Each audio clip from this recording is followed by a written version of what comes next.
All new at 6 tonight, Fulton County leaders say they will now reconsider a policy that's been overcharging some homeowners on their property taxes. Channel 2 first told you about the problem earlier this month. Today, a neighborhood group and a property owner said they'll take the county to court if this doesn't stop. Investigative reporter Jody Fleischer live in a northwest Atlanta neighborhood to explain. Jody.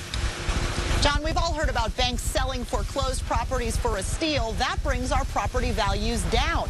But what Fulton County has been doing is raising property values by using the high value when a bank first seizes a home, even though there's no way anyone could sell for that much. They are not sales, and they're not eligible. John O'Callahan runs a nonprofit neighborhood group and says high property tax bills have owners losing their homes. They're predominantly minority neighborhoods. They're the ones that have these foreclosure sales. They're the ones where this trick of including these forced sales are being used the most. He calls it a trick because these foreclosures aren't sales at all. It's the bank taking back a home. No money changes hands. The bank said this one was worth $104,000 when it booted out the homeowner. Fulton County used that number to set property values, even though the bank sold the same house for about half that amount a few months later. I paid $24,000 for the property on Jonesboro Road last year.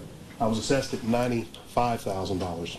R.J. Morris told the Board of Assessors it's a widespread problem. You know, my properties go College Park, East Point, South Fulton, Atlanta, and it's in every single one of my neighborhoods. He says most of his neighbors either don't know they're being overtaxed or don't have the means to appeal. So he's asking the Board of Assessors to stop it for everyone. But if you agree that that's not a valid sale, why would you use that as a comp? We were under the impression, and have been, that the word foreclosure included in Senate Bill 55 last year directed us to specifically use those sales. The board agreed to take up the issue at its next meeting, but some members' opinions are clear. We'll make a concerted effort to go back and check to make sure that these sales weren't actually used in the application of coming up with a value for the properties.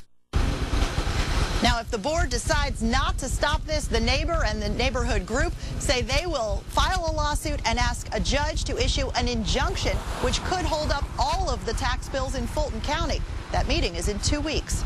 Reporting live in Fulton County, Jody Fleischer, Channel 2 Action News.